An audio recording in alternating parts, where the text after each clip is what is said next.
No, it byproduct. Was a very conscious ideology. Konrad Lorenz, who won the Nobel Prize, was a hero of practically all of the professors that I knew, even into the 70s. And he was a Nazi who designed his idea that genes control behavior specifically for Hitler's Institute of Racial Hygiene as an excuse for killing people who didn't have the behavioral traits that they thought were appropriate, so that it justified political and religious killings, where the American view of eugenics had been mostly to sterilize.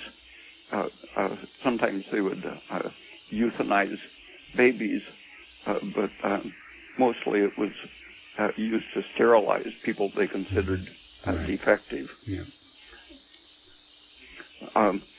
That political idea of genetics derived right from the end of the 19th century. Mendel and August Weismann were consciously trying to destroy the Darwinian or Lamarckian ideas that the environment might be able to improve the intelligence of poor people. Okay. They wanted to have an absolute determinism that people of lower intelligence were simply permanently, their children would inherit their traits and so on. So at the worst, they could be killed or sterilized, but it was used to justify everything in society, not just particular sickness.